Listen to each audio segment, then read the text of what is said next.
दोस्तों, आज मैं बात करने जा रहा हूँ एनसीसी के बारे में। क्या आप भी एनसीसी के बारे में जानना चाहते हैं तो इस वीडियो के एंड तक बने रहिए। आइए वीडियो स्टार्ट करते हैं। एनसीसी का इतिहास। एनसीसी का गठन भारत की आज़ादी के 1 वर्ष के पश्चात 16 अप्रैल को किया गया था। एनसीसी का गठन भारत में मौजूद भारतीय रक्षण एक्ट 1917 के अंतर्गत किया गया था। एनसीसी का गठन उस वक्त सेना में सैनिकों की भारी कमी के कारण किया गया था।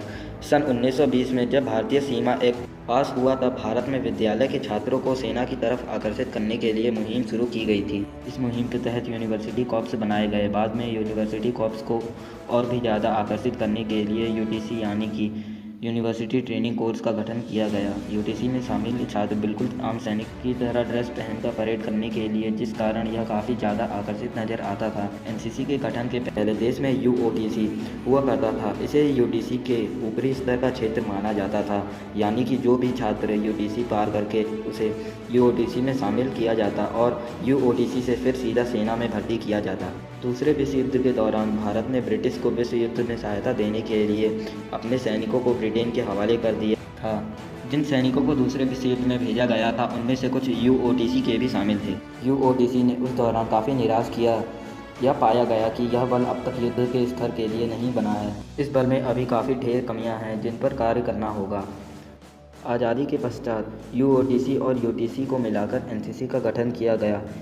एनसीसी का मुख्य लक्ष्य था सेना के लिए सैनिक तैयार करना।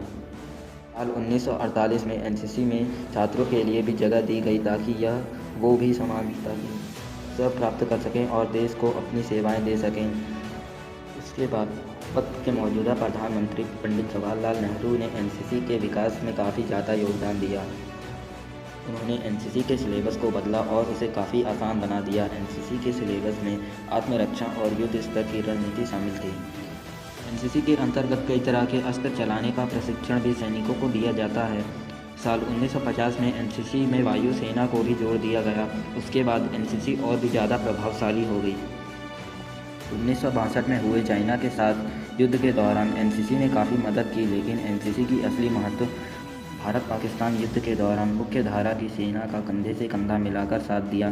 भारत पाकिस्तान के युद्ध के दौरान एनसीसी ने दिए हुए कार्य यानी कि अस्त्रों शस्त्रों को यहाँ से वहाँ पहुँचाने का कार्य किया।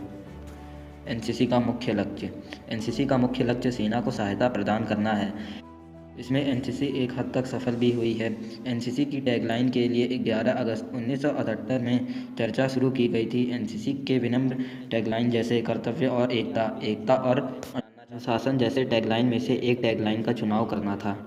बाद में काफ़ी चर्चा के बाद एकता और अनुशासन का चुनाव किया गया। एनसीसी का लक्ष्य युवकों में अनुशासन, चरित्र, भाईचारा जैसे गुण को बढ़ाना था। एनसीसी का झंडा। एनसीसी के झंडे को 1954 में डिज़ाइन किया गया था। यह एक तिरंगा झंडा था जिसमें मौजूद 3 रंग जैसे लाल, नीला और आसमानी है। इस झंडे के बीच में बड़े अक्षरों में एनसीसी लिखा गया है। इसके किनारे पर पत्तियों का बॉर्डर बनाया गया है। झंडे में तिरंगे के नीचे एनसीसी की टैगलाइन भी मौजूद है जिसमें लिखा गया है एकता और अनुशासन। एनसीसी देश की सेना का एक महत्वपूर्ण अंग